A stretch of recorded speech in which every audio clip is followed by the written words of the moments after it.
Sir நீங்கள் யாரோ வரக்கூடிய நம்பர்லாம் உங்களோட ஸ்கீமுக்கு வந்து கையெழுத்து போட சொல்லி பிஜேபியே அது புரியுதுங்களா? எவன் நம்பரில் வந்து நீ மிஸ்டு கால் கொடுக்க வச்சுட்டு நீ உறுப்பினர் சேர்த்துன்னு சொன்ன கதை சொன்ன அந்த மாதிரி செய்ய முடியுமா நாங்கள்? ஏன்டா நீ வந்து என்ன வேலை வேணாலும் செய்வேனா அதை செய்ய முடியாதுல்ல. பிரசாந்த் கிஷோர் போடலை உடனே ஃபெயிலியர்னு அண்ணாமலை பேசுகிற அப்படின்னா கொஞ்சமாவது அதை நான் சொன்னேன் இல்லையா, கல்வி அறிவிக்கும் பொது அறிவிக்கும் சம்மந்தம் இல்லைன்றது அண்ணாமலை பேசும்போது நீங்கள் தெரிஞ்சுக்கலாம். பிரசாந்த் கிஷோர் எப்படி ஒரு விஷயத்துக்கு கையெழுத்து போடுவார்? ஏன் போடணும்? நீங்கள் வந்து பிரசாந்த் கிஷோர் கையெழுத்து போட போகிற அனௌன்ஸ் பண்ணாங்களா? வரிசையாக ஒருத்தர் நிற்கும் போது நீங்கள் திரும்பி பார்த்துருப்பாங்க பிரசாந்த் கிஷோர் நவந்திருப்பார்.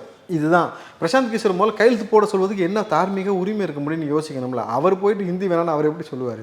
அவர் சொல்கிற விதமே வேறு.